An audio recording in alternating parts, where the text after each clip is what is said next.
Welcome to Art Bazaar, a podcast that chats with artists of all types to explore the depths of creativity. Brought to you by the Alternative Gallery. We'll be releasing new episodes every Wednesday with bonus episodes dropping randomly. If you like what you're hearing, you can support this podcast by going to thealternativegallery.com and clicking on the podcast tab. I'm your host, Brendan Wonder, creative director of the Alternative Gallery, a non-profit arts organization in Allentown, PA, run through the efforts of dedicated volunteers. On this episode of Art Bazaar, we're chatting with Quin Jaye, a jazz and hip-hop musician, producer, composer, and actor originally from Allentown who's now located in Los Angeles. You can see everything Quin is up to by checking out his Instagram at Quin Jaye, and Quin will be appearing on the second season of Rhythm and Flow on Netflix, a hip-hop competition show that premieres on November 20th, 2024. Lots to discuss today, so let's get right into it. What's up, Quin? Welcome to Art Bazaar. Yo, what's good, bro? Thanks for having me. Dude, it's great to have you here, man. It's been a while. We were talking about when you first got here, how long it's been since you were at the gallery last. It's been a minute. It's been at least 2 years. At least 2 years. Because I think you and we've seen each other more outside the gallery than at the gallery recently. Just out and about in town at different events, running into each other. But last time I came here, I did tell you I saw the film collection downstairs. That's right. And afterwards, if we have some time, I'll have to show you how it's grown. I was going to say. Oh, how has it grown? Since you're a multi-faceted recording artist with your roots in jazz, trumpet, and now a larger focus on hip-hop, is there a specific role in the creative process that you consider like your main position, or do you kind of jump around from thing to thing? Good question. I think I kind of just jump around. I think music, well, it's actually even getting further than music at this point.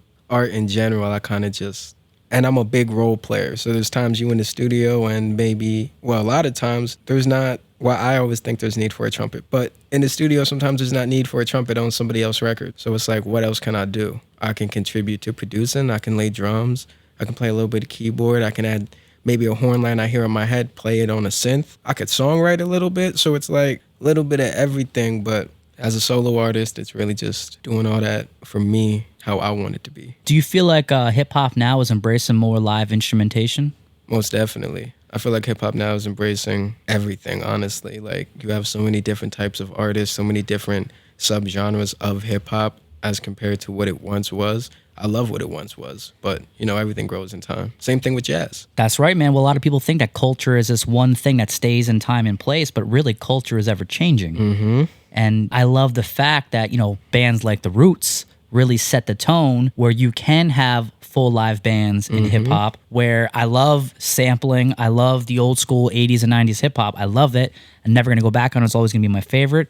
But I love to hear more of that live sound in the mix. Most definitely. And even people are like, producers are like sampling. They'll sample musicians. Like I've been in numerous sessions where like they're calling in a band, you're jamming, and then they're taking what you did and flipping it, as opposed to like finding it on a record or going to Splice or Arcade, you know, because on Splice and Arcade, everybody can get those samples eventually. But it's like, you got a whole bunch of people in the room, they're playing the things, no one else is going to have that. Half the time it's improvisation, the musician's vibing, producer flips it, turns it into a record. And then you got people like, I never know how to say it. Is it Anderson .Paak or Pac? Either way, I think it's Pac. Anderson .Paak, he literally plays drums. Like, he'll rap and play drums at the same time. That's dope.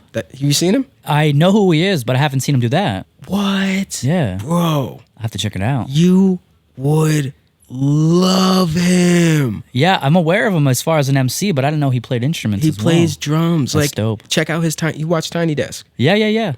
He did one? Yeah, drumming. Yeah. And he's nice on kid. It's not like he sucks. Like, see, I love Tiny Desk, but what bums me out is they don't really put on independent musicians or like lesser known musicians that would really benefit. I mean, they do the once a year. They have like a challenge. Yeah. And 1 million. Yeah, because I saw you did one for it, right? Yeah. Yeah, I saw it on your YouTube when I was perusing. Yeah, we did do one. I think I fucked it up though because first of all, there's like 1 million artists doing it. You know what I'm saying? So, yeah. And they only pick one.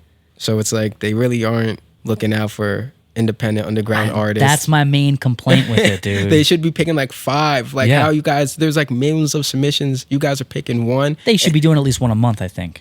That's way better. 1 a month. Yeah. You get 12 a year. I think I fucked ours up because the rules are very like, you have to follow every single rule. Like there has to be a desk in it has to be live, a whole bunch of other shit, and it can only be one song. But what we ended up with doing, I put 2 songs from Kinda Blue Part 2 together because that's what I wanted to do. And I fucked up and I put that in the bio of the video. That it was 2 songs. I put, Set It Off, X Kinda Blue Part 2. Well, I would say do another one then. Yeah. And we'll talk some shit to NPR and tell them to do more of these because independent artists need more support, man. Most definitely. They need that platform. That's right. The Tiny Desk platform, man, bro. I mean, it's cool to see like musicians we know in a different context. Like when Wu-Tang did it, that was dope. That was dope. But Wu-Tang didn't need the love like that, man. Nah, yeah. Where like imagine there's like Joe Schmo and they have that opportunity. But also I guess they need to make sure it's gonna sound tight. But I mean they could definitely like monitor the process, like pop into occasional rehearsals and make sure it's something that they're gonna want on their platform. But at the same time, even if they record it and it's whack, don't put it out. Or at least give it to them, let them put it out, the artist. But I think there's a lot of people with platforms that should be using it like that to shine a light on these independent artists. Like, I agree. There is this actor, his name is Rob Lowe, and he has a podcast, and I listened to one earlier this year where Robert Downey Jr. was on it, right? Iron Man, that's right. So these guys, they grew up together. They know each other really well, right? And Rob Lowe was saying how, he's kind of starting to feel guilty about his podcast. All he does is bring on these famous friends of his, right? Mm-hmm. And he wants to use his podcast to help people who aren't famous, to help shine a light on them because he has that audience. Mm-hmm. I mean, he has A-list actor best friends that, you put someone like you or me on that podcast, that's life-changing for us. Yeah, word. For someone like Robert Downey Jr., it was dope to have him on there. That's just another Tuesday for him. Yeah. Right? Yeah. So people with these big followings, they really, I feel, should be using that to help more independent creators and artists. I agree. It doesn't necessarily have to be everybody, but if someone's in line with what you stand for as an artist, if you like their art, if you can consider yourself a fan, or even if you want to be a fan. Another good example is like Tyler, the Creator. He just did a podcast and he was talking about how like, never stop posting, even if you only get 6 views. You never know who's watching. Yeah. I was seeing Rex, Orange County, with 6 views. And I don't know if Tyler, the Creator, did anything, but it's like, if you're finding people with 6 views and you're a fan of them and you're just sitting back watching them have 6 views, when you have a crazy platform, like, bring homie to the studio. Yeah. Like, collab in some sort of way. Do something. Even a social media post could be game-changing. A story post, 24 hours. Yes. Boom. Russ posted me on his story for 24 hours. I got 2,000 followers. Really? Yeah, that's not like a lot either, but it's like, nigga, that's 2,000 people That's a good amount. You know what I'm saying? That's a good amount. And he got millions of followers and he just reposted a trumpet cover I did of his song. And that's dope, man. Yeah, and it's like, that's not hard to do. I know. That's not hard. Well, yeah, the thing is everyone's so fucking obsessed with their brand and their image and it's this competition. I think you and me, we come from good places in the way that we work in collaborative mediums of art. I'm a filmmaker. You're a musician, not just a solo musician, but like you just said, you work with an array of different artists in different settings. And because of that, you're wired differently than some of these guys. And I think that's one of like the toxic traits of social media, of which there are many, many, many, many, but that we're so conditioned to like have to promote our own thing. And it has to be like every 24 hours. It's like you should be able to just post what you want when you want. Like the whole rules of social media like that, we need to put it out the window because as far as like, there's no rules when it comes to art. No word. And when you're trying to use it as an artist, it kind of like screws with what you're trying to do. It definitely screws with what you're trying to do. I fucking hate Instagram. Wow. I like TikTok a little bit better. Do you? Yeah, but it's the thing in my brain that makes me hate Instagram and like TikTok more. Because I use TikTok how I should use every social media platform. I don't give a fuck. Yeah. I post whatever on TikTok. Yeah. That's how it should be, man. Whatever. That's how it should be. But in my brain, I'm like, Instagram, I'm like, oh my God, it got to be like... very presentable. You know what I'm saying? Yep. So I've been low-key this week. It's funny that we're talking about this. This week, I like started just posting on Instagram. I have so many TikToks. I post on TikTok like 3 times a day. Just anything I'm doing, anything creative, a beat video, a trumpet cover, me tripod up, recording a verse real fast. Like, I post stuff on TikTok like that all the time, but I'll never post it on Instagram. With everything happening, next week and everything, I'm like, fuck it, let me just flood the timelines. And I was like, I literally posted on my Instagram story. I was like, get ready for all the TikTok content that never got posted on Instagram because I'm stupid. Floodgate. But, in a way it worked because, and fuck the algorithm, but it is like a thing and it's like... Yeah, but I hate it. I know, but it's like... I hate it, dude. Because when we started the gallery and we just used Facebook, we could just post what we were doing and our followers would see it. Now we have to pay for our own followers who are already following the page to see what we're doing, man. I hate that shit. Yeah, I hate that it don't go in like time order anymore either. Yeah. I mean, if I had the time and resources, I would definitely make my own social media platform, and I would do it a lot differently than what Musk did with Twitter. Fuck calling it X. It's Twitter. I don't even use Twitter. I never was a Twitter fan. Twitter was great for, getting news in real time, and it was awesome for stand-up comedians and for journalists. Outside of that, like, there was no real benefit to me because it was too limited to what you could post. Instagram and Facebook. Facebook was always my preference, but Instagram, the reason I didn't go as much for that was because it was so image-based. Sometimes I just want to say something or talk some shit, right? Yeah. It's hard to do with an image. Yeah, and that makes sense. That's okay. Instagram fucking changed a lot with that app, for real. Well, Facebook bought it, Meta, so... But Facebook, bought it afterwards, after the app was already developed to be...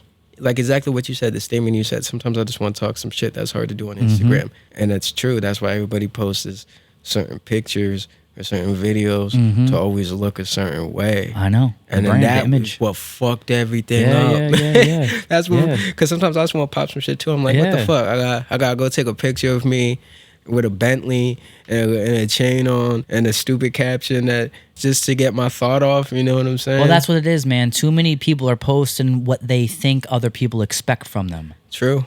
And it's like we're kind of pigeonholing ourselves in a certain way. And like I took off a lot of this year from social media, especially summer. I did a lot of hiking. I went camping. I went on a 4-day solo backpacking trip. I didn't see a single person for 2.5 days, dude. That sounds amazing. It was dope as hell in a state forest, Loyalstock State Forest. It was incredible, man. And I was like, you know what? I'm so sick of social media. I'm so sick of everyone's fucking opinions. Like, everyone thinks their opinion is like the shit. And, then you have those people that you got thousands of followers on your page and you never hear from them until they want to disagree with you on some shit. So I got over that, right? But now, after what happened last week with the election and fucking hate speech going up, I had to tap back in because now it's time to talk some shit. Yeah, we gotta talk because some shit. I hate to say it, but everyone has to choose a side right now. Yeah. Are you pro hate speech or are you against hate speech? Like, that's really what it comes down to. And I think there's a lot of people that are too afraid or unable to speak up. So that's where artists really need to utilize their voices. Yeah, it's like the Renaissance era, for real. I want to go back to your early days of music here. So tell me about your early experience with music, which I believe you got started with the trumpet when you were a kid, right? Yeah, let's go back. Let's go back. Let's go all the way through. Memory lane. All right, so born. That's a good first step. Born, we was living in Trexlertown. Do you know where that is? Yep. We was living out there. That's like Parkland territory. We were poor and black, so it was a very sad time in my life. But in second grade, they gave everybody a plastic little flute. And at the end of the school year, our parents came to listen to us play this stupid song on a little plastic flute. And that was our introduction to music. And then third grade, you come in, like the first week of school, everybody gets to pick like what instrument you want to play. Everybody picked drums, and they go in alphabetical order. They would take you into the music room. You could like see the instrument that you want. You pick 3. You got to like see the instruments you wanted to play and decide if you wanted to do it or if you didn't want to do it. And ultimately, if your parents could afford to like rent the instrument for the years of elementary school, and then you're valid. It went in alphabetical order though. My last name starts with a W. I wanted to play drums. By the time I got there, they said drums is done. The other thing on my list was flute. I thought the flute was a clarinet. Gave me the flute. I was like, no, I don't like this. Gave me the clarinet. I was like, no, I don't like this. I remember this shit. This is the most important part. I was like, nah, this has too many buttons. That's what I said to her. And she was like, oh, you want something with less buttons? I was like, yeah. Gave me a trombone. I got the trombone. Still short, always been short. So it just really, at the time, like I couldn't even slide the John like all the way. I'm pretty sure I slid it and it fell out or some crazy shit. I was like, no. And then she was like, oh, I got something for you. Boom. I got stuck with the trumpet and I fucking hated that shit, bro. I fucking hated it. Like, it's not till now that like, I thank my mother, honestly, and I'm like, it makes sense why I played it for so long. Because like 3rd, 4th, 5th grade, I hated it. 6th grade, we moved into Allentown. So I went from like Fogelsville Elementary to Harrison Morton, which was, at the time, you could argue, one of the worst middle schools in the area type shit. Definitely one of the worst areas in the town. That's where all the neighborhood kids from here, that's where they go, Harrison Morton. You know what I'm saying? But that's why it's good you have programs like this, because I had the art classes, yeah. I had an ill ass. Yeah, the art classes, everything. This whole, I wish I knew this existed. If my parents knew this existed when I was growing up, It didn't. That's why we made it. and I made what I wished I had as a kid. needed it. But fucking got to Morton, Harrison Morton. There was a whole bunch of drama with trying to rent an instrument from there. Shout out Mr. Paul Record, bro. Because he showed me so much love when I got there. And when I got to Harrison Morton, like 6th grade, big year, big changes, like for a young kid, you know what I'm saying? I wanted to be cool. I'm in a whole new area. Like I have no friends. I know nobody. There's also the mystique of being the new kid, though. Yeah, but like I was just like now I know that, but at the time I'm just like I didn't know if I wanted to do bands, but like Mr. Record like gave me a cornet, not even a trumpet, a cornet. I love it. It was a King's cornet. I loved that cornet. I played it all through middle school. Yeah, and he showed me mad love, and I stayed in band all through middle school, even though I was getting bullied. And I was trying to be cool. I wanted to dress cool, hang out with the girls, play basketball. I wanted to do all that, but I was in band, and I don't know, like, I got bullied. Like, I didn't get, like, crazy bullied. I was still, like, quote-unquote one of the cool kids, you know what I'm saying? But, you know, got bullied because you played music? They would be like, oh, you blowing on shit, you know what I'm saying? Like, oh, you band geek. Yeah, this is what happens when our fucking society has no culture, You know what I'm saying? I'm getting torn apart, boo, boo, boo. But, and I told my mom a couple times, but shout out my mom too. She never pressured me to do nothing. So there'd be times I'm like, Ma, I don't want to play this shit no more. She'd be like, all right. And then I'm like, That's dope. One of my favorite quotes is that most parents will do anything for their children except let them be themselves. yeah, she's the exact opposite. My whole family pretty crazy. But yeah, that's that. You start, playing trumpet, you know what I'm saying? Shout out moms. And, shit wasn't always as smooth as it is now. It still ain't exactly smooth, but she always made sure that I had a trumpet. You know what I'm saying? Whether we rented it, when it was time after middle school and I really decided I wanted to do music, like I auditioned for the art school in Bethlehem, Lehigh Valley Charter High School for the Arts. I really would have went to Deerf, but their band was just so tiny. Like, it was so small. The whole band was like 14 kids. For a marching band. That's wild. It was a really small band. Mr. DeSimone really wanted me to go there, but I was like, I went to the art school. I was still in Deerf marching band, though. I helped them out for like 2 years. Good. And then I gave up that marching shit. I was like, I want to play jazz. I'm sorry. I was like, I want to play jazz. I got into that art school, and then, yeah, it was a wrap. 9th grade, everyone saw my potential. It was lit. End of 9th grade, it was like one of the last days of school. Shout out Mr. Andrew Bauer. I still talk to him to this day. It's one of my only teachers that I really still communicate with. Shout out Mr. Andrew Bauer. He was like, let's get you ready for next year. And I took my first solo on Summertime and Song from My Father. And it sounded like shit. But I didn't even know that was a thing until that day. Like making up a solo in your brain. I never knew that. Because unlike a lot of other people I meet, I learned music. I can read like a motherfucker. You know what I'm saying? So you learned the technical aspects of music before. I was like, what? That summer, it was a wrap. Because I was like the last 3-4 days of school. We all bullshitting, doing whatever. He said, hey, take a solo on this.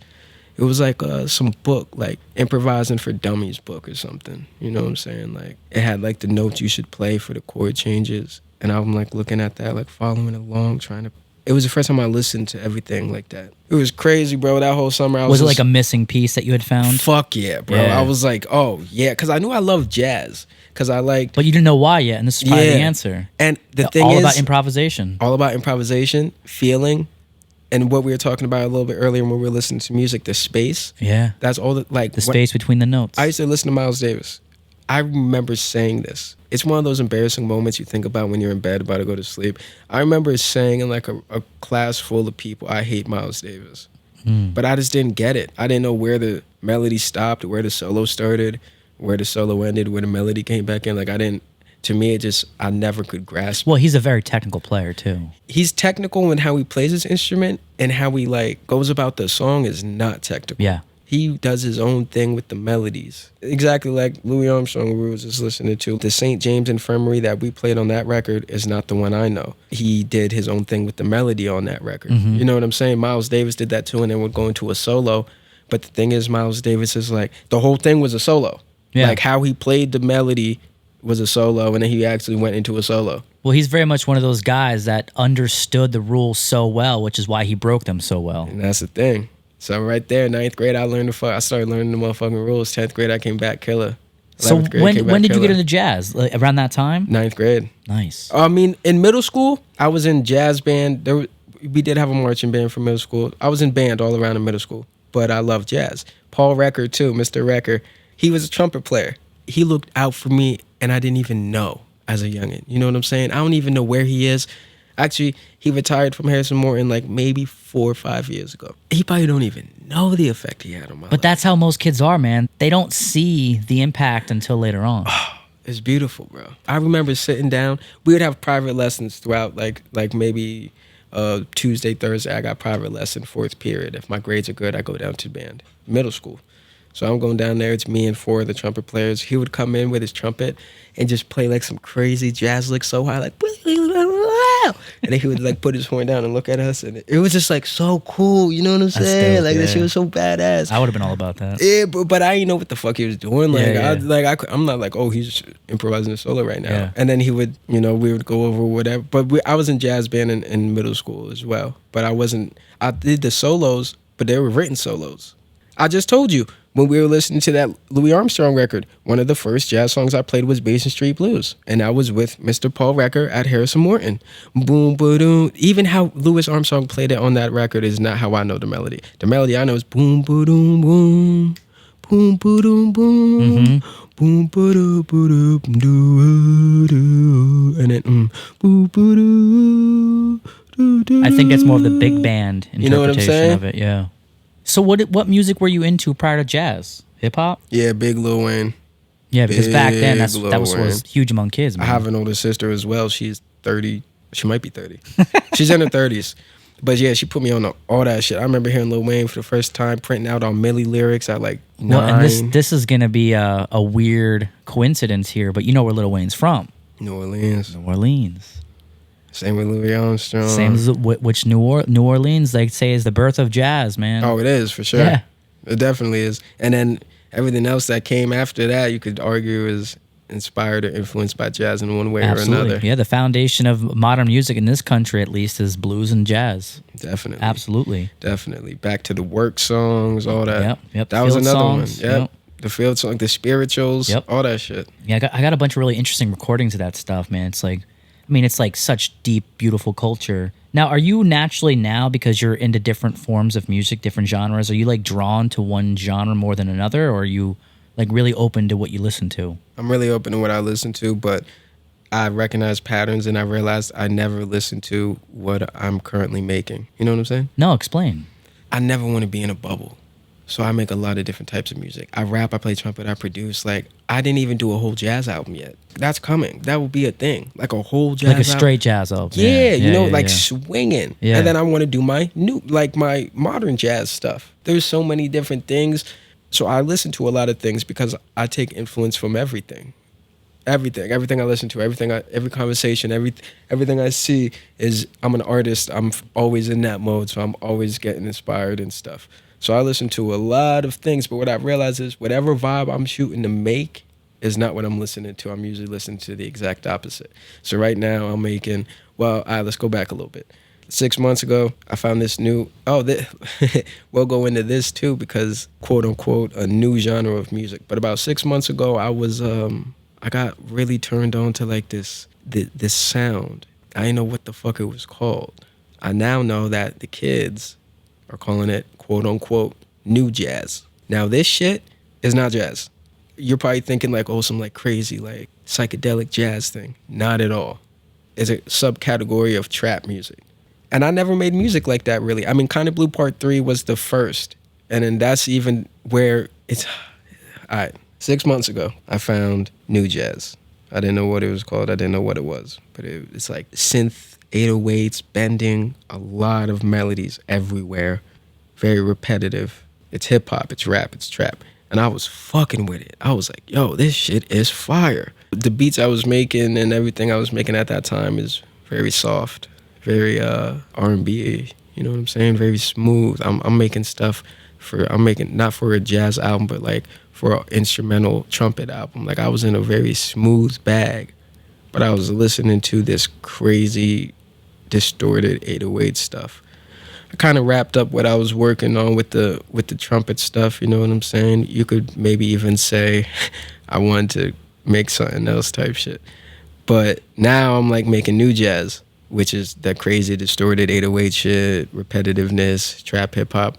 and I'm listening to like shit we were listening to earlier, like old ass jazz. Like, reason why I wanted to hear St. James Infirmary is because I just transcribed Louis Armstrong's solo, not on this version, on another version. You know what I'm saying? So it's like I'm listening to that, but I'm making this.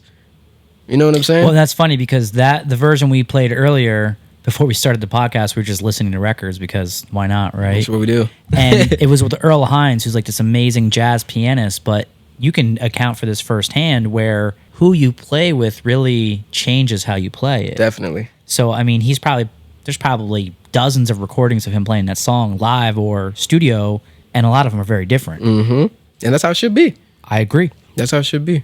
The melody on that one was there, though. That's something that stayed in common. Like, on Basin Street Blues, he really interpreted the melody different. But on St. James Infirmary, it was like spot on the same way. Only thing is, in the version I listened to, it's so slow. Yeah. And it's like so eerie. Like, it's so, I feel like I'm in there.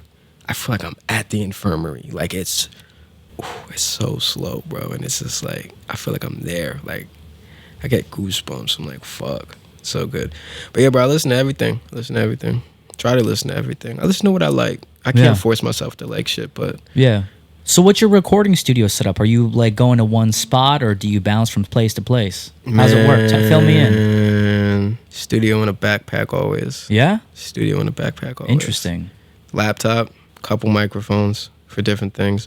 My go-to, though, for everything, an SM57. But if you can't make an SM57 sound right for whatever you're doing, you probably need to go back to the drawing board and figure some shit out. You know what I'm saying?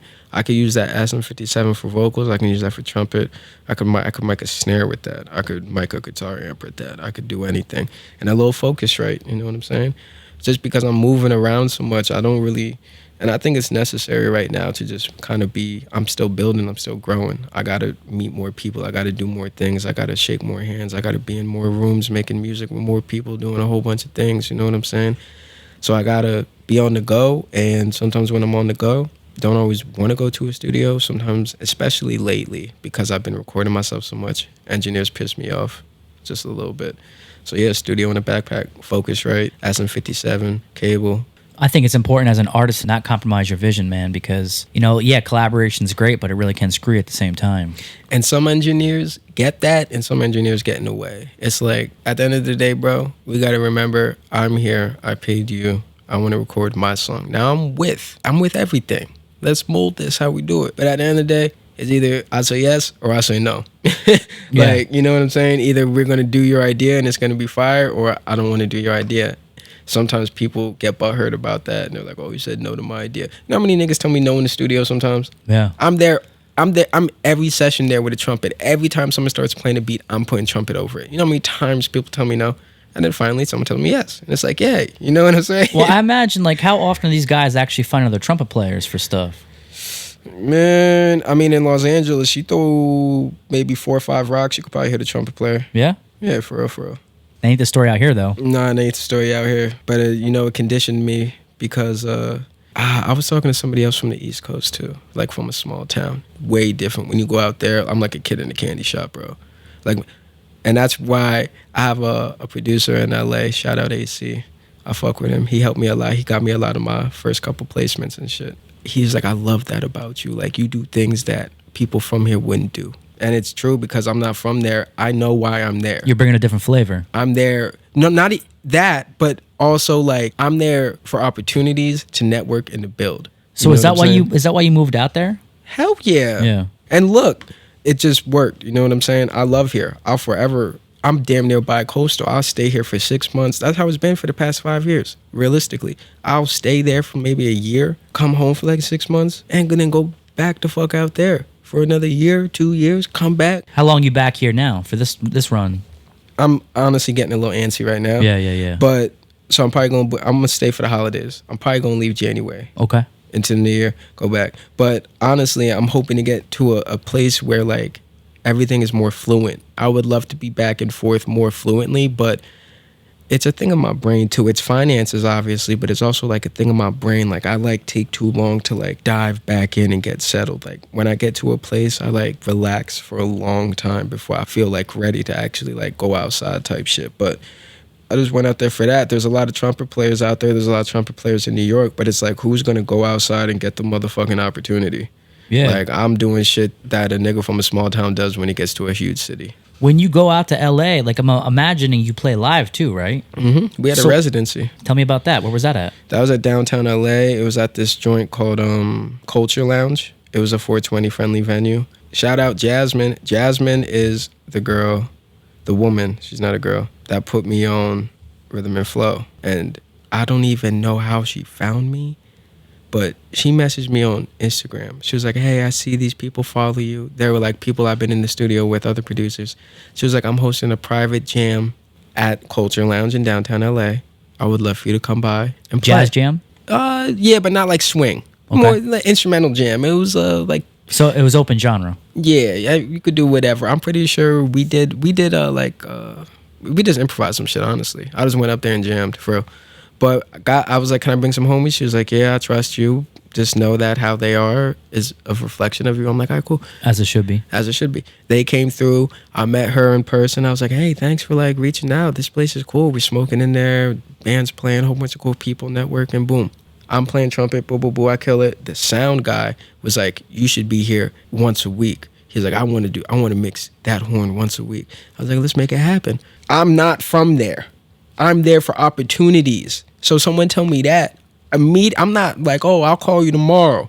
I'm like, who the fuck do I talk to right now? Yo, that's big thing I'm pushing right now. It's all about the follow-up. Right now. It's all about the follow-up. I was like, I'm not, no follow-up right now. Who do I talk to? He was like, I was like, who do I talk to? He's like, I think that's the manager on duty. I go over, I was like, is the owner here? Or who's the manager on duty? He's like, that's me. I was like, he just told me he want me here. Y'all just heard me play. And you know, when I play trumpet, like, it's usually pretty lit. Not to like sound like anything, but like, you know, usually people like turn their heads when I play trumpet a little bit. So I definitely had that bitch jumping. We was lit. Nye was there. She was singing. Nick, he's from the Poconos, but he was out there at the time. He came through, played guitar too. It was like a whole bunch of Pennsylvania people. We went up there, did our thing. It had everybody going crazy. So yeah, we made it happen. Literally, I swear, 2 weeks after that, we had a residency. As long like there was no end date. Open-ended. Yeah, it just kept going until eventually like we just wanted to take a little break type shit. So what was that? Like you did like a show every week? Yeah, it was every other Thursday. Cool. Every other Thursday. We had some other artists come up that like, you know, we were fucking with in the area and shit. And it was pretty much me and Nye. That's dope, man. Yeah, Nye from out here from Bethlehem. Yeah. You know her. We did shit here before. Yeah. I know Nye. Yeah, she's great. Incredible fucking voice on her, man. Mm-hmm. Little girl, big voice. But yeah, we was killing shit. Yeah, man. Because I'm curious, you know, as I'm sure you can see now with the contrast of going back from LA to Allentown and Lehigh Valley, like we don't have enough offerings for the arts here in the Valley. And I'm always curious to know what kind of places that other cities have, so that it could influence us to have more things like that here. You are doing enough. We need like 55 of you in Allentown. Like literally, like with the commitment and like the love you have for the community, for the culture, for art, all mediums of art. Like that's what it takes. And I think that the area, and you told me this 5 years ago, you told me don't leave because this place is going to pop. No, I said leave, but come back. Yeah, I think it was something like that. And I did. And I will forever do that type shit. Because LA doesn't need you. Allentown does. Type shit. You know what I'm saying? This is me. But what I tell a lot of artists now is that unfortunately in the Lehigh Valley, a lot of people aren't going to care about what you do here until the outside world cares about what you do here. Yeah. And then they're going to be all about you. Yeah. So unfortunately, it's kind of the path most artists have to take, where they have to leave, go kind of make it somewhere else, and if they choose to return, they can maybe make the area benefit in some way. You know, if I didn't have my roots so deep here, I wouldn't still be here. I wouldn't. Yeah, but you have. I know. I'm grateful for what I have. Don't get me wrong. That's a museum. I know. You have a museum. I feel like we're sitting inside of a treasure chest right now. No, we literally are, and motherfuckers don't even know this shit exists. I just feel like, you know, any kind of support for art and culture in this area is very superficial. I think they don't get it. And when you try to talk to them, they want to act like they know everything, and you trying to give them other ideas is basically you telling them they're wrong, and that's not what they want to hear. Mm-hmm. I mean, look what happened with murals in the city. When we started Arts Fest, bro, we had to convince the Allentown Police Department to let us have graffiti murals, that we built temporary walls and brought artists in. We had to convince them. And we had a signed temporary document. walls. Yeah, those walls, the wooden walls that we built for artists to paint on Arts Fest. Oh my goodness. Yo, the city did not want murals. We tried to do murals in the city before Arts Fest, and they would not let us do it. And now look at the city. There's murals everywhere. I was about to say, I think 5 years ago compared to now, things are definitely changing. There needs to be more. Like, you can't have, I mean, you definitely can have the museum. That's all you. But you can't have the only establishment that's this welcoming and inviting for art. I mean, the kids' classes, the printing, all the studios. You know how many people I know that have a studio here, tattoo, clothing, whatever it may be? This can't be, and I love it. And that makes my appreciation for you even deeper because you are the only motherfucker out here that has something like this. Dude, and I really appreciate it. Thank you, genuinely. But, you know, if you go back and you listen to the first episode of this podcast, we literally tell in depth the story of how we started the gallery and encourage people to steal the idea. I don't want to be the only one. I don't see other venues or galleries as competition. I feel like there's so much to be done that I don't have to compete with someone. Like, if you start focusing on one thing, I'll start focusing on another. Again, like, for a while, we focused on murals. And now there's so many murals being done, I don't got to focus on murals. Hey, no one's doing film archiving, so we start the film archiving. There's not enough art classes for kids. Let's do that. And even if there were enough classes for kids, there was nothing in this neighborhood. And the kids that use our art classes the most are the ones that live directly around the building. They're not getting bussed out somewhere for class. They're walking to and from school every day. So the fact that this is right behind where they live is like a godsend for those kids. Neighborhoods need places like this. Maybe not this size, maybe not for this specific function, but we need more spaces like that. And then more spaces have to work together. And I get my inspiration by going to places like LA and Asheville and Miami and New Orleans, which is like my favorite spot ever. How have you not been to New Orleans yet? You told me beforehand. How has that happened? Let me just say this before we segue. It's hard to be that authentic about art. You can't fake that shit. It's either you just got it, like, and that's how you feel, or you don't. You know what I'm saying? Well, I think what it is, man, is I don't give a fuck about being a businessman. I think being a businessman or doing any kind of business is like putting on your pants. It's something you have to do. And then you leave the house and you don't spend all day talking about putting on your pants, right? That's how I see business. That's how I see business, bro. Oh, yeah, bro, that was good. People want to worship at the foot of the businessman. That was good. And that's why artists get knocked down to pay, because most of us artists, we're not pulling in big bucks, man. Fuck, yeah, bro. So we minimize art and culture in this country because it's not good for business. But the thing is, if society actually supported art and culture, it would be good for business. It's this crazy like cycle that we can't seem to break out of. And a lot of the people, like I'm over 12 years in. I'm 12 and a half years in now running this gallery. I don't make anything. We're all volunteers, including myself. Crazy. I don't make shit. That's a terrible businessman. I'm a fucking awful businessman. And I'm okay with that because my goal was never to be a businessman. My goal going into starting the alternative gallery was like us as artists, me and the friends I started this with, we saw so many dope spaces come and go, right? Spaces that we grew to love and depend on and communities formed around it. And then those places would like seemingly without notice just close. And all of a sudden we're left with nothing again. Back to a wasteland, right? So when we started this gallery, I told my co-founders, I said, look, we're not just doing this, or at least I'm not doing this to make some kind of cool spot for 5 or 10 years. I'm creating something that lasts. Even if it takes me my whole life to make it work, I'm not in it to make money. And I get it, you know, you need money to make things work, but we found a way to make it work. We came here, we started the gallery somewhere else, moved here after the first year, couldn't afford rent. The old superintendent got fired, so we put together a deal with the building owner where, hey, we'll do the cleaning and the maintenance and the snow removal and all that fun shit. And instead of giving me a paycheck, my nonprofit gets its space rent-free. And also, I want full creative control over the main gallery and what kind of shows we have. Fire. That's one hell of a deal. Yeah, and that's the way we were able to survive the pandemic and not have shows for 2 years. That was our only source of income when the doors closed for 2 years during the pandemic.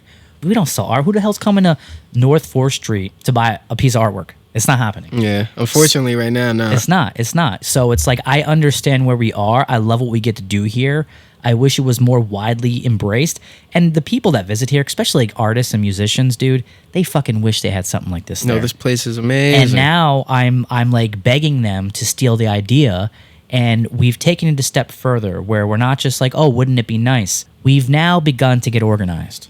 And I'm glad that you're going to be here for longer than I thought you were leaving after this week. No.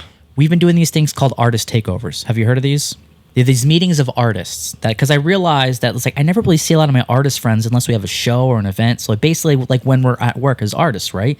I was like, where can we just kick it together as artists? So I was like, let's do these meetups where let's exaggerate, where I want to see artists take over the world, because as businessmen have taken over the world, and look how that's gone. Yeah. It hasn't gone very well, in my opinion. It's going pretty right? shitty. Like 8 people have more money than 4 billion of us, so I don't think that's worked too well. Nah, or maybe on the flip up. side, it's worked a little too well for some. But my point is like we need to have these artist meetings where we enjoy each other's company, we hang out, but we get organized.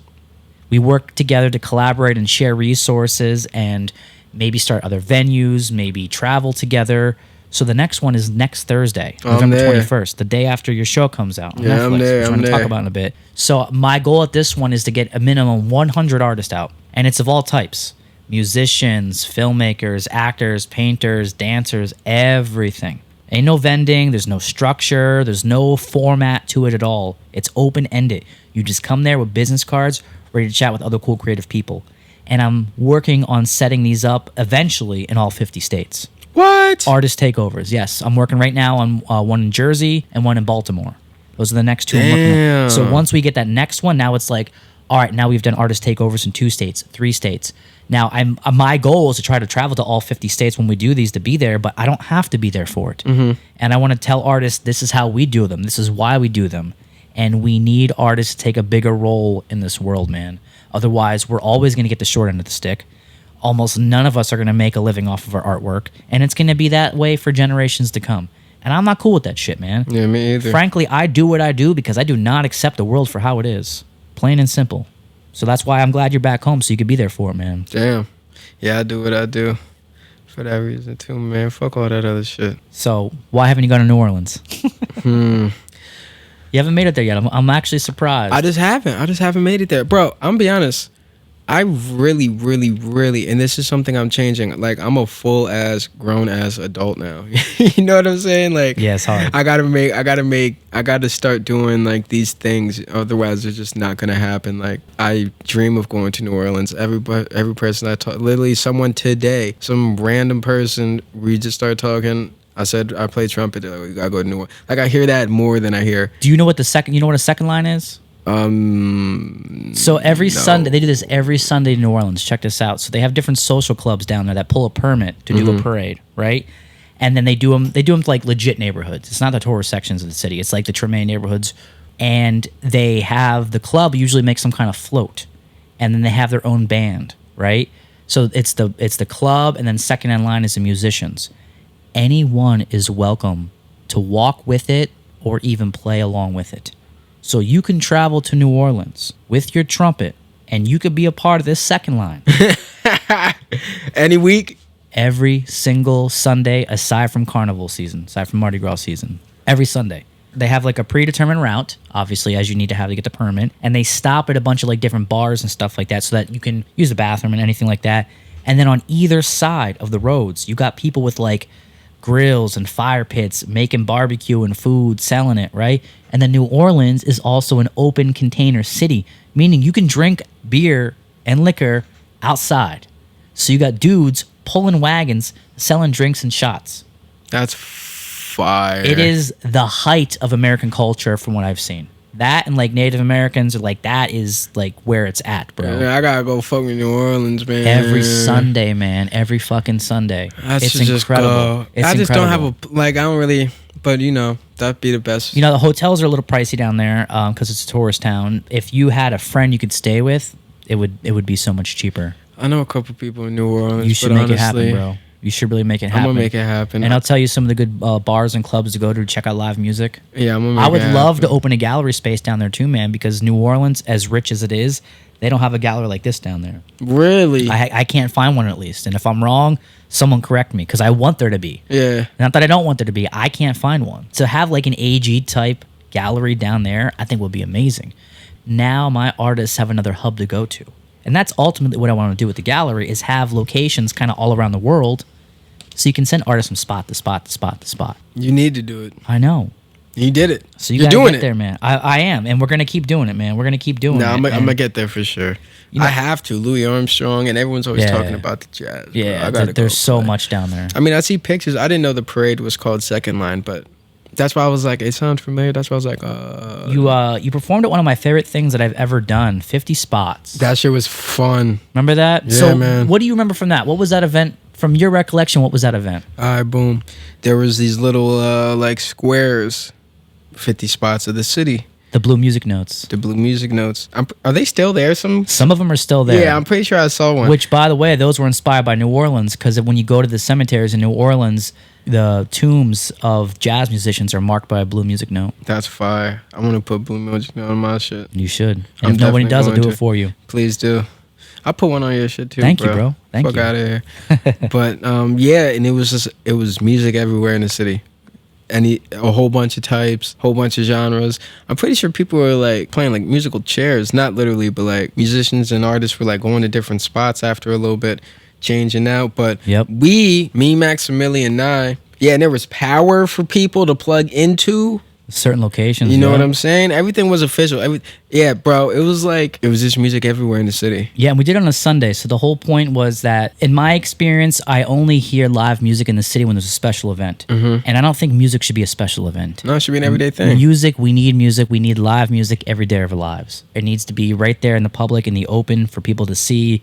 So what we did is we picked 50 locations, which people thought I was crazy. But I was originally going to go with 100. That shit was pretty crazy. Because I wanted to exaggerate and get my point across. And I did it on a Sunday when it's like there's nothing going on, everything's closed. And it's like, if we're going to be a real city, we can't be closed half the weekend. Yeah, word. So we picked a Sunday next to like independent small businesses and parks and stuff like that, and found locations with power. And at all 50 locations, we scheduled the initial performance. And at exactly noon on that Sunday and in August, the city came to life with music. Yeah, that shit was lit. And then after that initial original performance, we encouraged the musicians to go try another spot and even collaborate. And it was incredible. Yeah, but it was incredible. I never seen on a Sunday that many people just walking around Allentown. Yeah. So the end goal was, and the pandemic put this on hold, and we haven't picked it up since then, unfortunately. We were trying to pass what I was calling the Blue Note Ordinance. It was going to be a law that supports buskers.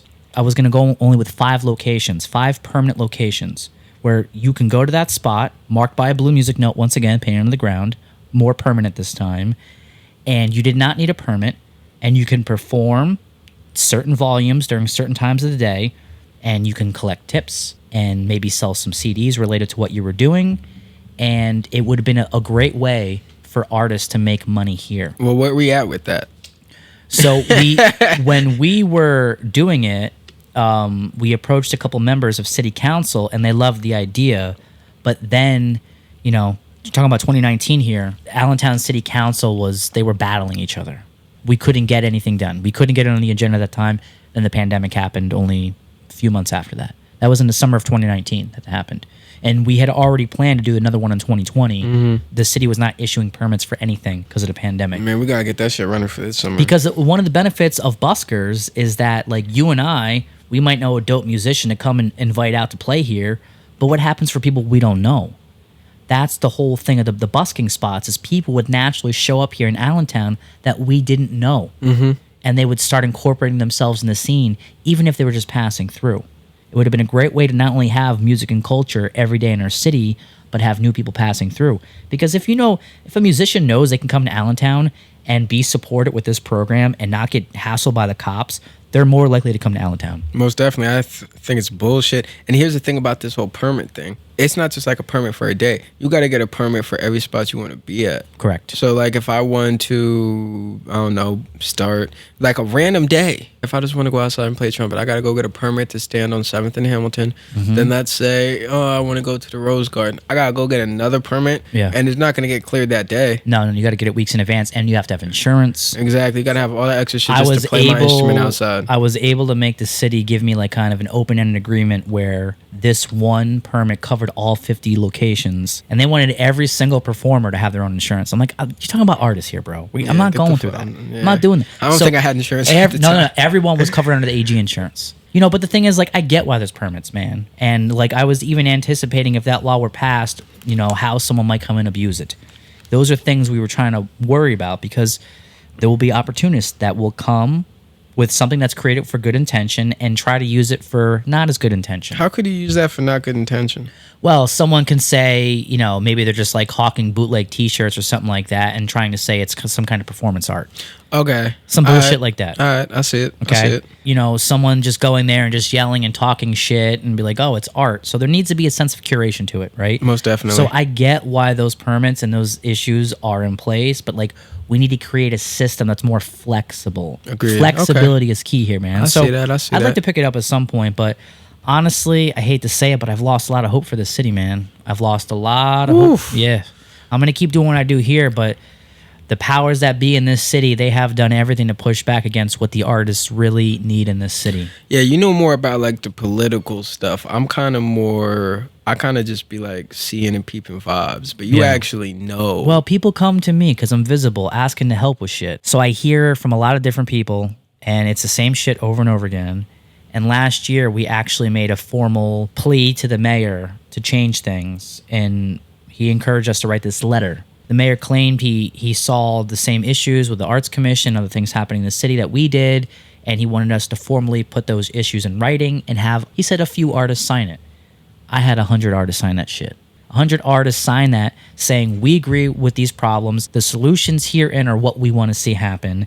And essentially, they wanted me to be their voice on the Arts Commission, right? So I feel like the mayor kind of had me do his dirty work, which is a very complex story.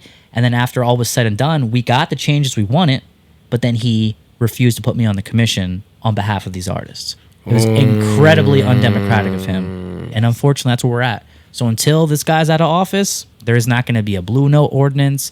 There's not going to be an arts fest. There's not going to be anything like that, bro. Yeah, I hate to say it. Boycotting. Yeah, I hate to say it, but it's true. Well, I mean, we still have this spot in the Americus Hotel where we do stuff at. That's where I'm trying to open the jazz club, too. And aside from that, man, it's just, I'll work with independent places, like Brewworks is cool. But, you know, most places now, restaurants and stuff, they don't last downtown. They're there for like less than a year, then they're gone. So unfortunately, I'm not really investing time in that because now I've moved on to other projects too. So part of it is me being a salty motherfucker, and a part of it is knowing how to utilize my resources. So that's where we're at right now. I mean, I don't know if I would do anything different if I was in your position, honestly, because I'm not really one for that either. And honestly, man, I'm not really too tapped in with politics, but I didn't even know there was a motherfucking art commission in this bitch. You know what I'm saying? Correct. Like, they are only an advisory board, right? Like, I was one of the people that wrongly assumed that the Arts Commission was a group you can go to with a project. Like, hey, I'm an artist working in Allentown. I need support in this for this project. Can you give me money? That's not how the Arts Commission works. The Arts Commission works where they meet and they look at things and they make a recommendation to the mayor of how the city should spend its taxpayer money on the arts. So they really have no power at all. It's an advisory board to the mayor, right? So the mayor says yes or no. Correct. The mayor has to sign off on everything. So in order to be on this board, you have to fill out an application, and then the mayor has to nominate you. And then when you're nominated, you go to a city council meeting, and they have final say. Because the real power in the city is in city council, as it should be. Otherwise, it's a dictatorship, one guy running everything. So there's an actual process in place, right? So the Arts Commission used to say, like, oh, like every artist comes to us thinking we can fund their projects, but that's not what we do. Well, that's your fault. You're not defining to them. You're not letting people know you're here and what we do. And again, you went to Allentown School District as a kid. You were an artist as an adult here in the city, and even you didn't even know until this conversation. So they're not doing their job. It's that simple, and they don't want to hear that shit. You made more impact and influence on art in Allentown, period. I still got love for my city, man, but like I know where to put my time right now, and unfortunately, it's not down there. So that's the pandemic, and then those issues are what kind of held that stuff up. I mean, hey, bro. And that's why we got to go to places like LA, man. Like, I take groups of artists from the Valley and we travel to other cities. We're trying to do an LA trip. We were trying to do one this past spring, but we like try to coordinate around an event or a show or something like that, and we couldn't find something in that time frame we were looking to go. So maybe that's something you and I have to discuss. The spot you told me about sounds cool as hell, man. Yeah, that spot's lit. I'm pretty sure it's still active. Dope. I hope it is. But regardless, kind of tapped in out there now. You know what I'm saying? So there's a couple different spots we can go to type shit to make anything happen realistically. That's great here, man. Coming back to Allentown after being in LA, do you feel like people treat you differently? Do they take you more serious? Man, I knew that shit was gonna happen. Yeah. I was just waiting on the day that shit was gonna happen. It's at the point where that shit happens like every other motherfucking week. I just posted last week or 2 weeks ago about the Netflix thing. That shit happened a year ago. You know what I'm saying? I've been saying for a year, watch when I post this shit. I have motherfuckers popping out the woodworks that followed me. I didn't even know followed me. I didn't even know. Talking about some proud of you, keep working. And it's like, okay, so all these years you guys been seeing every effort I put in. Do you see my point about the Lehigh Valley? No, but here's the thing, and it's crazy to say, but like, I didn't even recognize that that's what you were talking about because I'm just so used to that being a thing. Yeah. Like, I'm just so used to the bandwagon rolling around motherfuckers. But that's what sucks, though, man, is like people should see talent. It blows. And help nurture it. Bro, it blows. It blows. Think about how many people that were in your spot or my spot that didn't get the love and support and gave up. I feel sorry for the motherfuckers, That's bro. I think most artists, bro. I feel sorry for the motherfuckers. Yeah, which is why I've been fighting like hell for there to be more support for what people like us do.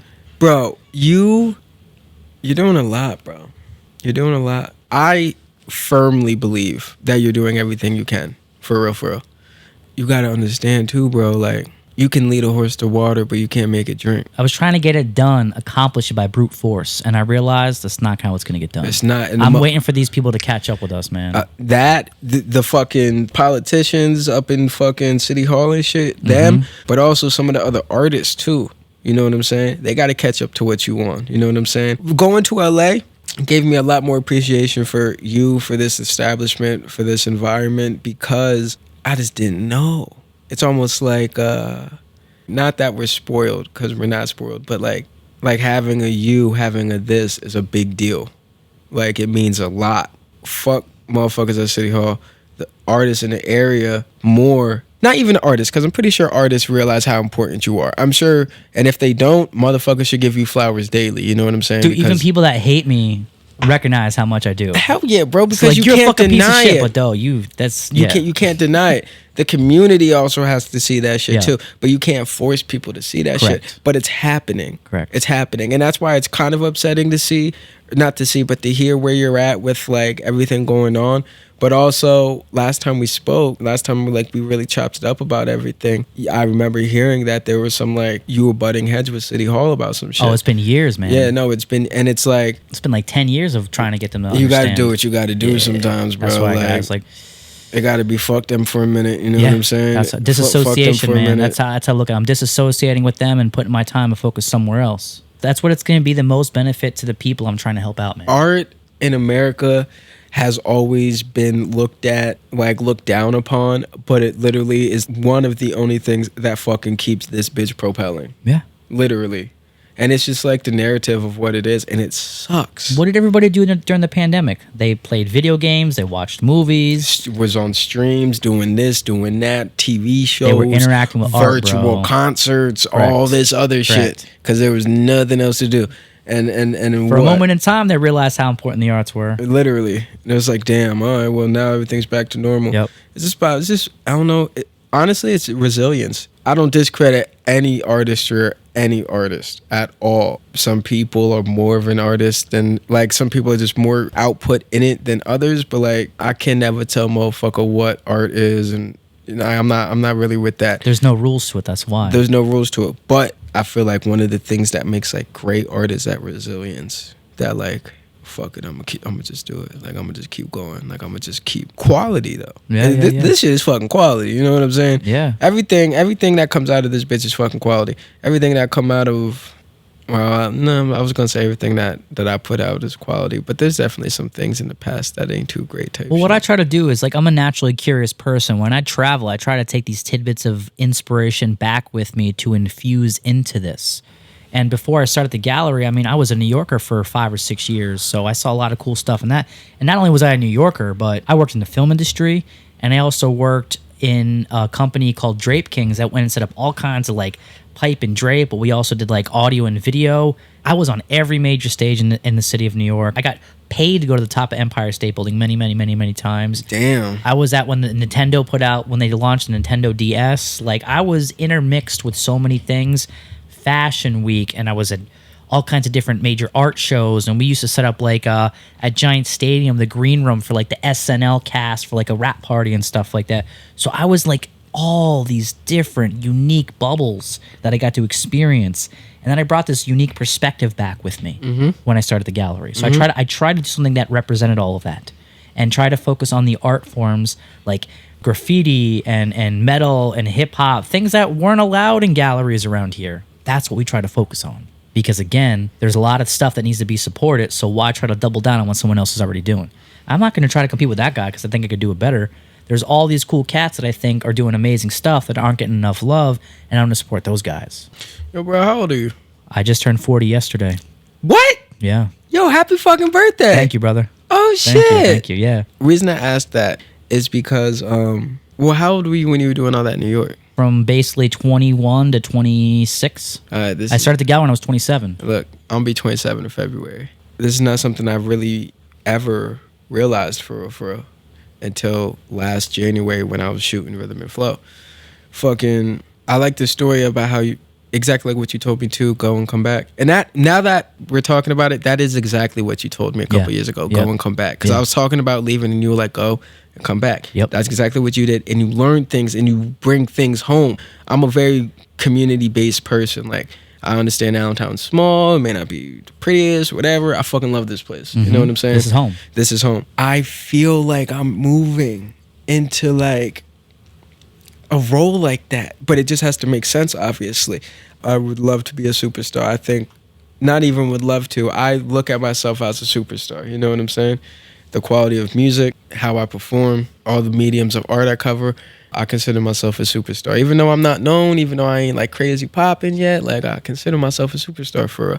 But when I was shooting Rhythm and Flow, they flew us to Atlanta, January like 8th type shit. I'm there in a hotel with probably 70, at least. It started out like 75 to 100 other artists, I'm pretty sure. Oh, shit. Yeah, it was a lot of motherfuckers. And that was after all the pre-screenings, you know what I'm saying?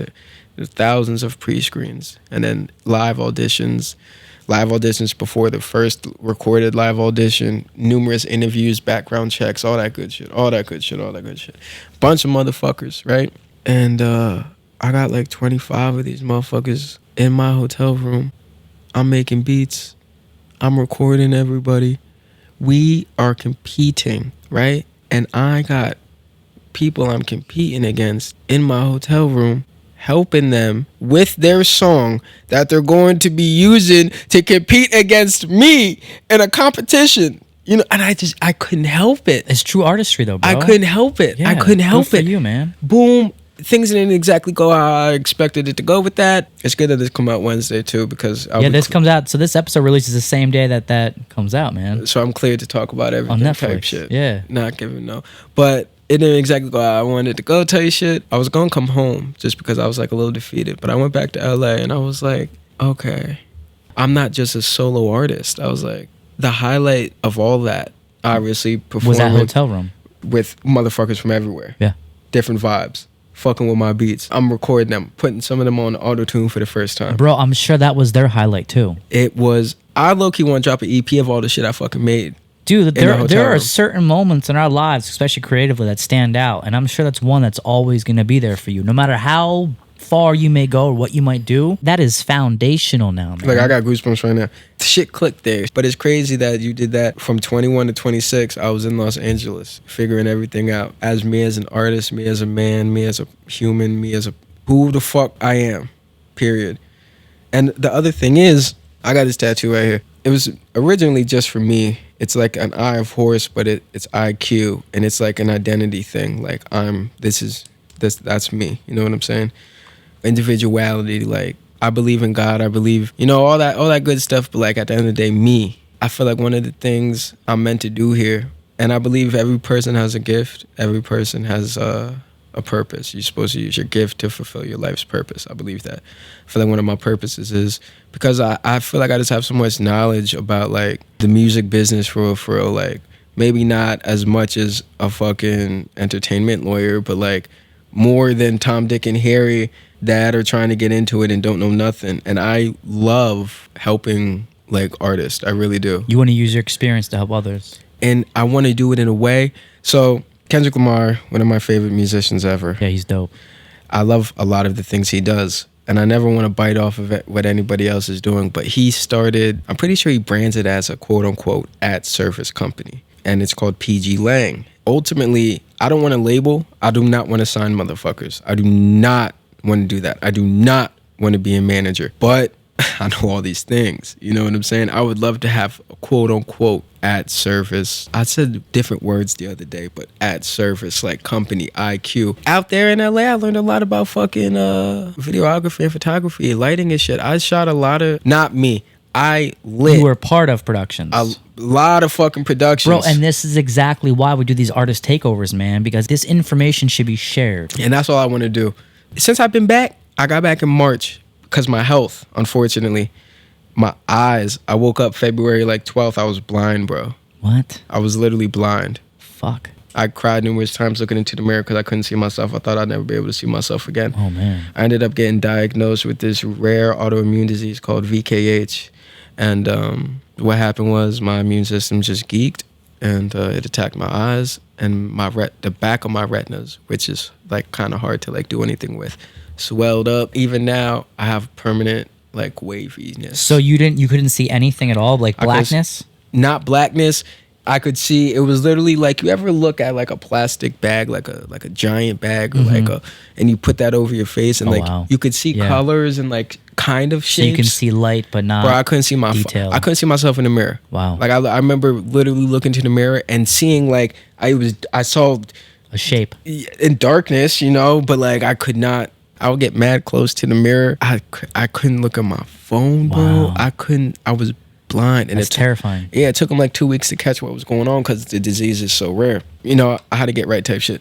So I came back. Ever since I came back in March, one of the things I've been doing subtly, because I'm not ready to exactly offer anything to anyone, realistically. I'm just kind of planting the seeds of what IQ could be. So I've been finding artists that I genuinely fuck with.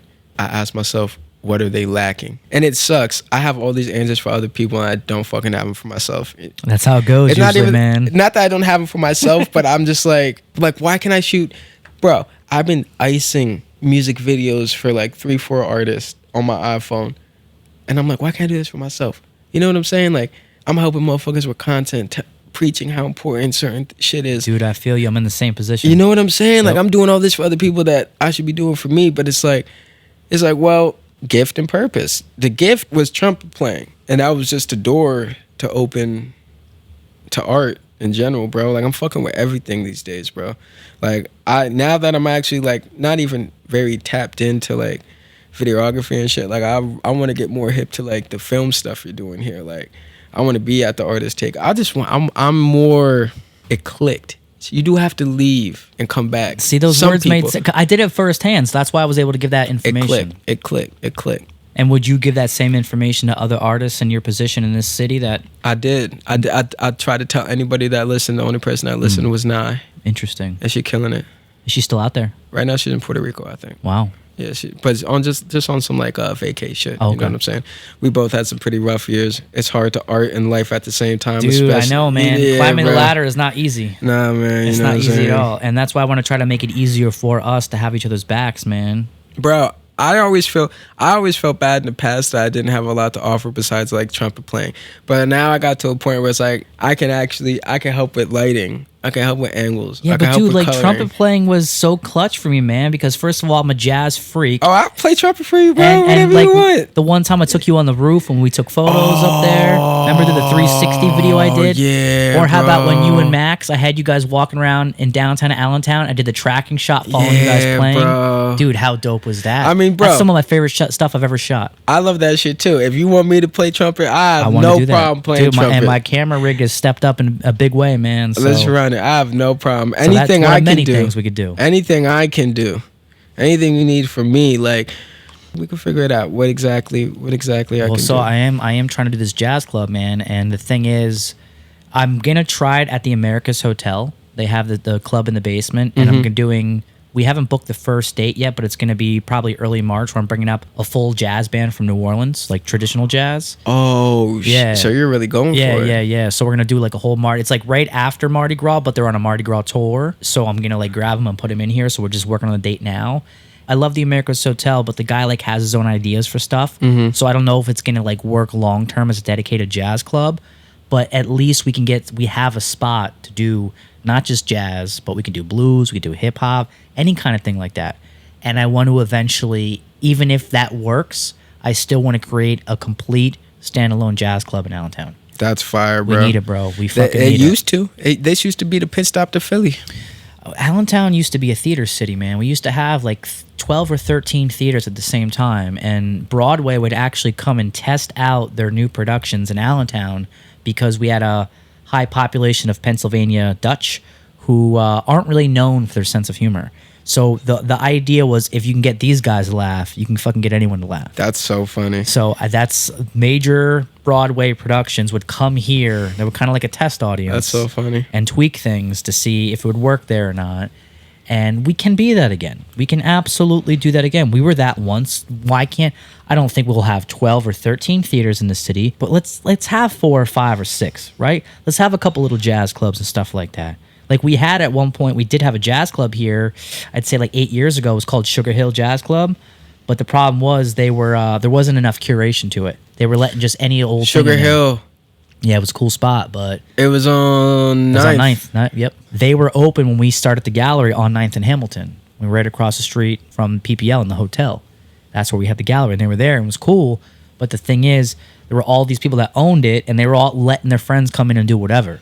And it brought in a bad crowd that I think really ended up ruining stuff for them. Yeah, when I went there, I didn't see jazz. There was hardly ever any jazz. And I was like, what never the fuck? jazz. Yeah. They branded like a jazz club, and there was like never jazz there. Yeah, Sugar Hill, like that shit got to be swinging. Exactly. And it was and then after that, it was this. It turned into this restaurant called Hot Plate. It was soul food, right? Yeah, I think I remember that place too. And now they're fucking. Some dude bought it and it's turning into apartments. They have no ideas, bro. That's what happened. Who bought it? Never mind. Let's not get into it. I'm pretty sure I already know who fucking bought it. It's a nobody. It's a fucking nobody. Oh, it's a nobody? It's a nobody. It's just another person that sees a building as a commodity that they can, buy at a certain price and make money off of someone. And it's like, no, man. Like, we need more than that in this world. We need more than that. They're putting up all these apartments. I'm like, where are motherfuckers gonna park and what are motherfuckers gonna do? So I know we touched upon your show a little bit, but I just want to reiterate what this show is. So season 2 of Rhythm and Flow on Netflix comes out Wednesday, November 20th. Yes, and it is a hip hop competition show, right? So all MCs. Yeah, they branding it like reality TV a little bit too. Reality TV is a trashy word in my mind, man. Well, that's So a hip hop competition show, I think, is a better way of putting it, right? Yeah, let's say that. And is it just MCs or like producers and beat makers and stuff too? Just rappers. Just rappers? I didn't even get to play trumpet. No? They weren't even interested in that? I auditioned with it. That's one of the reasons they let me through. I auditioned with it. I brought it to every interview, and they told me, should I make it further, I'll have opportunities to play it in further rounds. But the performances I did do, that will be aired on Netflix. No horn, unfortunately. And it's Ludacris is the host, right? Judges, Ludacris, Lotto, DJ Khaled, and then they have special judges. So the ones I saw were Busta Rhymes and Remy Ma. Dope. Yeah, bro. 2 really dope artists right there, man. Hell yeah, I don't even want to say too much. I want everyone to see it, but I fucking killed that shit. And they're dropping the whole season at once? No, which is kind of working in my favor. Pretty sure it's going to be 3, 3, 4, or 4, 3, 3. It's going to be something like that. It's 10 episodes, but they're dropping it every Wednesday for the next whatever. So for 3 weeks, and they'll release it in 3 parts? Mm-hmm. Okay. It's lit. I did my motherfucking thing, bro. Great experience. Like I said, the woman that Jasmine, shout out Jasmine, she plugged me with the residency. Well, not She didn't like literally plug me with it. She connected you. She invited me and I did the work. I did the legwork from there. It's all about the follow-up. You know what I'm saying? And then she just randomly called me one other day. Just always giving me something, you know? That's great, man. Like, just this is always like, dude, we need people that look out for us like that. A dot connector for real. I'm gonna keep it $150. I don't even know what she does. She's not a musician. She's not a producer, a singer. Just a human. Just she knows what she likes and she wants to support it. Yeah, that's probably what it is. A curator. That's it. And those are the best people, man. Really, those are the people we need more of. No, she looked out for us, love. So, any other stories from the production that you want to share? I know you don't want to give away what happened and stuff like that. It's for the viewer to find out. For the viewer to find out. But I know you had that incredible experience in the hotel room. Was there anything else like that really stands out to you? Just the people, man. I'm always blessed with like the people I meet, the places I've gone, the places I will go off of art, you know? I still talk to a majority of the people I was competing with, you know? That's really cool, man. One of them is like, I could say he's my best friend. Like, we talk, we laugh. By the time this come out, oh, fuck. Let me do the math. Nah, it ain't gonna work. Don't say too much. Yeah, I can't say too much. Why don't you do this, man? Why don't you organize a show and invite some of these guys out to perform together out here, man? Low key, that's the plan. You already got a spot here, man. We got to see. Honestly, I'm trying to see what's up after this shit drop. Like, what the like if there's gonna be a change in traction. For you? Yeah, you know so what are you hoping that comes next for you because of this? Oh, fuck, bro. The big question, man. Oh, man. I've been thinking about this. And, bro, I found out I was going on the show last August. Wow. So this has been like, this whole Netflix shit has consumed a majority of my life. My dad passed in October. Oh, I'm sorry to hear that, man. Of last year. Right, like. A couple months after. He didn't even know I got to go. He knew about the whole process, but he didn't even... That you got picked. You know what I'm saying? I was in LA. I came home for like 3-4. I had to go back to do an interview with them or whatever. Like, it was like, it consumed my entire life. For over a year. Yeah, for over a year. You know, me and a couple of other guys from the show be talking about stuff. You know what I'm saying? I'm going to just say what they say first. So, be like, yo, so what are you expecting? Like, right now we in a follower based, like that's what we're talking about, Instagram, social media followers. What motherfuckers do after that all depends on you and your hustle. So I can't speak for nobody else, but niggas is talking about anywhere. These are from like 4 or 5 guys that I talk to, what they expect. Anywhere, I'll be honest, I expect, because I shoot low because I don't like to be disappointed. I'll tell you both, but I'm expecting at least 10,000 followers. I keep telling myself I could make shit shake if I had 10 more thousand additional followers to what I have now. I believe I could make some shit shake. I believe, one, I have a trilogy out, Kinda Blue 1, 2, 3, which I stand by to this day. I could bump that trilogy over and over again, and I could be like, yeah, this shit is fire. I trusted myself in 2020 when I dropped the first album, and it's standing the test of time. 4 or 5 years later, I still think that shit's fire. So I'm like, all right.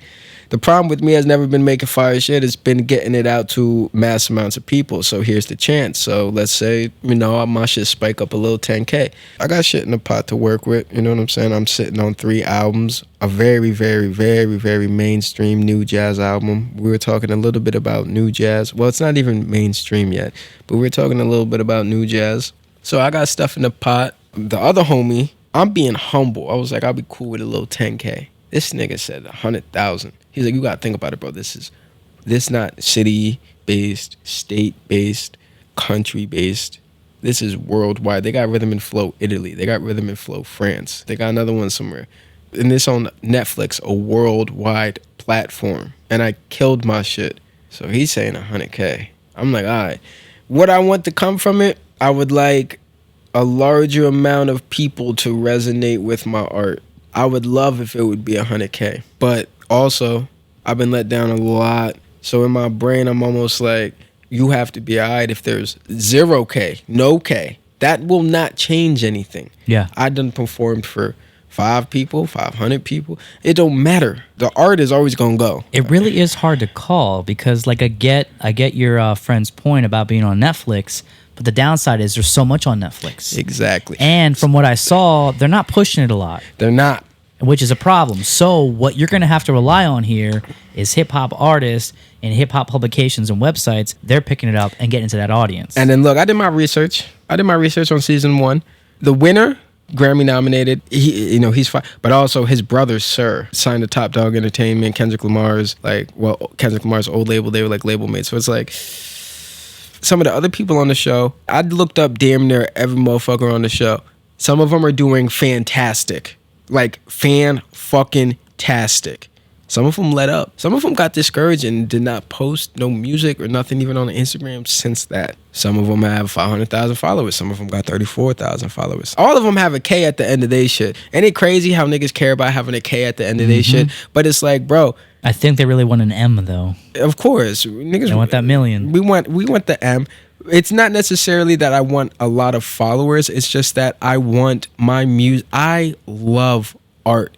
I love music. Music changed the trumpet changed if I didn't play trumpet, we would not be here talking. I would probably never met you. I would be on a way different path, if not already locked up. You know what I'm saying? Music, jazz has changed my life. Kendrick Lamar, listening to Pimp a Butterfly, fucking 2016, 2015. That shit changed my life. It changed my life. I would not be who I am. I would not think like this. I would not be this. And it's like, I could hope and pray that I can make something as raw and as real to me and innovative and tasteful and creative, something with substance to hopefully reach a million. You know, I'm cool reaching 5 people. Sometimes people message me, you have no idea what this song did for me. That feels amazing. I would love for it to touch somebody else I don't even know exists. Kendrick Lamar don't know I exist. Miles Davis does not know that I craft my entire artistry off of what the fuck he did. Well, and that's a thing, like, a lot of people don't talk about. Obviously, having those supporters helps you as an artist, but then it gives you the platform for other people to discover you and what that might do for them. And that's the importance of art. Exactly. People you've never met. People create something that's in their brain, and they put in the time and focus to get it out. And it changes people's lives, man. But then yet, how does society not uplift art in a bigger way? It's fucking crazy to me, man. It's insane. I mean, you should already have 10K followers off of what you do. Man, maybe I don't do it hard enough. It's not that, bro. It's not that. That's what we tell ourselves. That's what we tell ourselves. That's a self-defeating thought, and it's not it. Unfortunately, the artists, we have a bigger problem here than ourselves and our self-defeating thoughts. We got to try to convince society to care about this stuff and to pay attention. And there's a whole lot of noise out there. There's a whole lot of, I hate to say this word, content. I fucking hate that word. And that's what a thing like Netflix is. That's what Netflix is. It's all about content, bro. Content. It's content. It's not art. It's not art. It's content, bro. Yeah, you ain't telling me, bro. And you know, something I wanted to talk about, because I try to talk about this as often as possible. I noticed you only have, looks like, 1 album on Bandcamp. You should put more on Bandcamp, right? Can I convince you to leave Spotify? Is that possible? Because I fucking hate Spotify. This podcast's not on Spotify. Spotify has ruined the world for musicians and artists. Can you convince me to get off Spotify? What would it take for you? First of all, now, why do you want to be on Spotify? Accessibility. Okay. Now, but that accessibility has made artists make less money. It has. We got to change that, man. We have to change that. The founder of Spotify is worth over... He's a dick. He's worth over $4 billion. Oh, bro, you're so right. You're so brave. You're so brave. My podcast now, I know I get less listeners because I'm not on Spotify. You're so brave. You just don't give a fuck. And it's fun. Well, no, it's not that I don't give a fuck, because I give a lot of a fuck. It's I give the right fucks. I have morals and I stick to them. And my soul ain't for sale, bro. And I am not going to stop doing the right thing because no one else is doing the right thing. Come on now, bro. Snoop Dogg, 1 billion streams, $45,000 fucking dollars. Yeah, that's just bonkers. Every musician in the world should have looked at that and be like, yo, I am out. $45,000. Can't even buy a house. You can't buy shit with $45,000. Probably can't even buy a car. Like a brand new car? A brand new car costs like fucking $40,000 now, bro, on average. Like $40,000. Just make it. Okay, so I'm not saying you got to pull your stuff from Spotify today. What I'm hoping to hear from here on out is you're having conversation with other musicians about, like, yo, why are we giving our fucking art for free to this company? No, bro, I feel you. We need to have that conversation, bro. Like, I don't understand why any artist would want to have their stuff on Spotify. I get you want to have marketing. That's where your website comes into play. That's why Bandcamp is dope as fuck. Bandcamp Fridays, where they don't take a cut. Same shit. I mean, Bandcamp, you can make playlists. You can have radio on there and stuff like that. And they ain't ripping artists off like that, man. And you have the option too through Bandcamp to buy physical media, which artists should never stop putting out physical media, dude. Look at that. Imagine if Miles Davis just did fucking Spotify, man. You couldn't put a record on or a CD on. It wouldn't be the same experience. You and I listen to those records, the hisses, the pops, the sound. It's a spiritual thing. It's a different sensation totally. We want physical copies. And I think things like Spotify, it's made music so accessible and cheap that people don't even have a second thought about it. They don't have a second thought about buying a physical copy or even a digital album for $10. I mean, it takes over 3,000 streams on Spotify for you to get the same amount of money as someone bought a $10 CD or a $10 digital album. I feel you, bro. That's what we need to change, man. You. I got the website all queued up, linked up and shit. I was thinking about doing some stuff like that.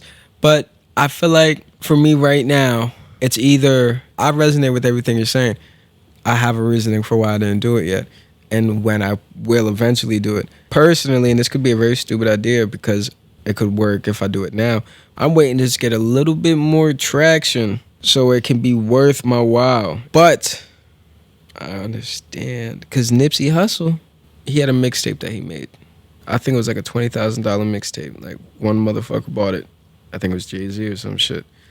Some shit like that. Some story like that. I don't know all the details, but it's something like that. And those stories are very inspiring. Out the trunk with it. And we're in a direct-to-consumer market. We're here. That's what it is. We can go direct. No middleman. Look, there's nothing stopping me other than myself. My website done. It's coded. I'm just waiting to drop it on Wednesday. I could, if I had my laptop, I'll hit right now. Drop it on Tuesday, the day before. Yeah, drop it on Tuesday. That way it's out. Boom. There's nothing stopping. It's 12:01 a.m. That should go live, yeah, right? You're right. 3 a.m. here, but 3 a.m. Yeah, that's right. 12:01 West Coast time. Yeah. Yeah, there's nothing stopping me from. I mean, I already sent the album to Spotify though, so I mean that's. I mean, look, I get it. Like Spotify is a great marketing tool, man. But the thing is, like, it's too convenient for consumers, and it's not at all convenient for artists. No, it's not. They rip us off. Correct. We get and everyone is just used to it, and we don't do anything. And then there's this fucking attitude, like, oh well, I can't do anything about it. Well, yeah, if everyone thinks that way, of course you can't do anything about it. There's no reason we can't bring down Spotify. And there's no and people and I've had this conversation probably hundreds of times now with people, dude. Anytime I find out someone is a musician, my next question is, are you on Spotify? And I ask them why, and I try to talk them out of being on it because people just think that's what you have to do. And that's why that guy's worth $4 billion. And this is why radio is important. This is why curation's important. A radio station, a dope radio station with people that know and care about what they're doing, they're curating things. They're pointing at things that they think is important and they think is worth the listener's time. Mm-hmm. That's why radio will never go away. It's never going away. Even if it's totally digital and online, it's always going to be there.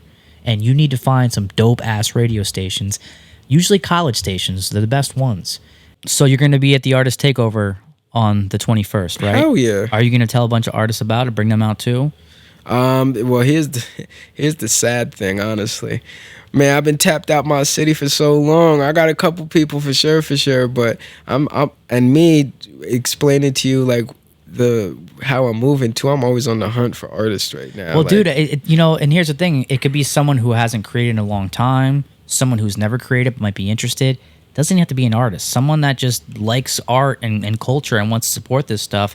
And a big thing is, like, I've been talking to artist friends of mine. And, I'll get the answer of like, oh, I got to work that night, so I can't make it. Okay, cool. Doesn't mean you shouldn't be telling everyone about it. Yeah. Like, I think too often because we can't go to something, we dismiss it. I'm like, that's the end of that. No, man. Right now is a time for artists to organize. No, I'll be there. And take a bigger role in society and fight for us getting what we deserve in this fucking world, man. You know Max Millie? Of course. Yeah, I'll tell him about it. Yeah. I'll tell my cousin. I got these other two artists. I'm pretty sure I texted Max about it, man. Yeah? Yeah. I mean, hit him up again, though.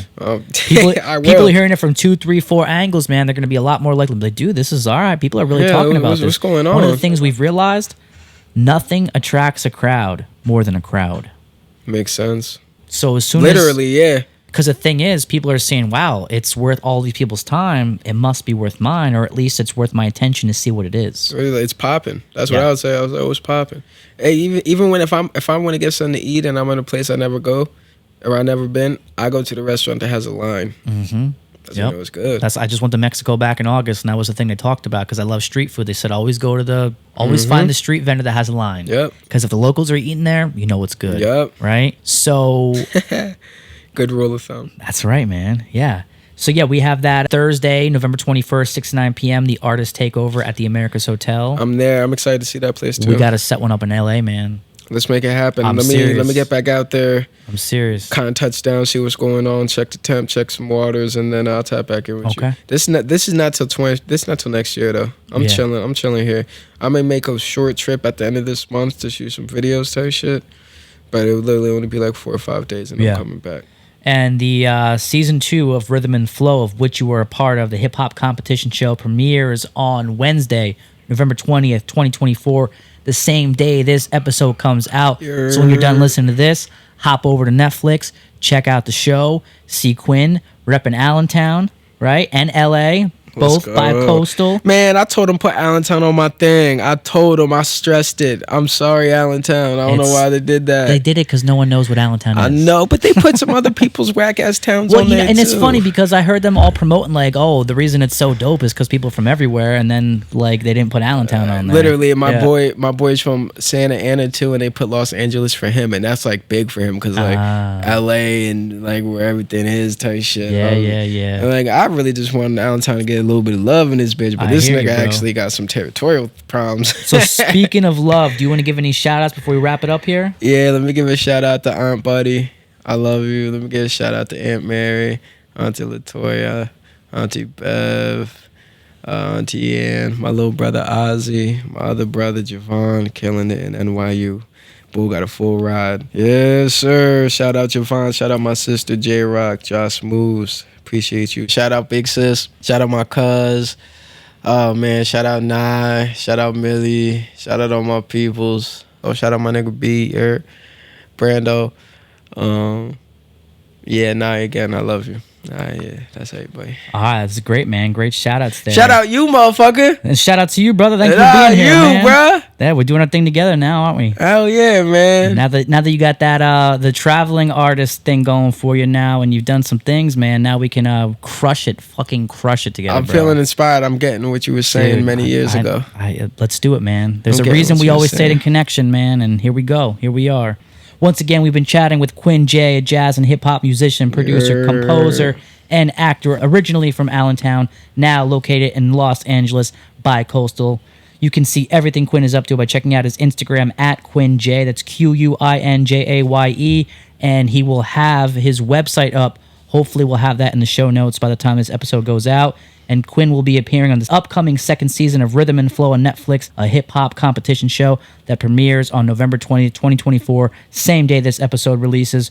Quin, thanks so much for being on the Art Bazaar, brother. It was an incredibly in-depth chat, man. Loved it. Man, thank you. Appreciate you. Thank you for this platform. Thank you for this environment. Dude, we're going to keep doing it together, man. And if you're enjoying the Art Bazaar podcast, please help us grow by liking and subscribing to the podcast. We want to reach a worldwide audience to help bring attention to all of the amazing creators and unique folks we bring on. They certainly deserve it. And that's all for now. Thanks for listening, everyone. We'll see you next time on Art Bazaar.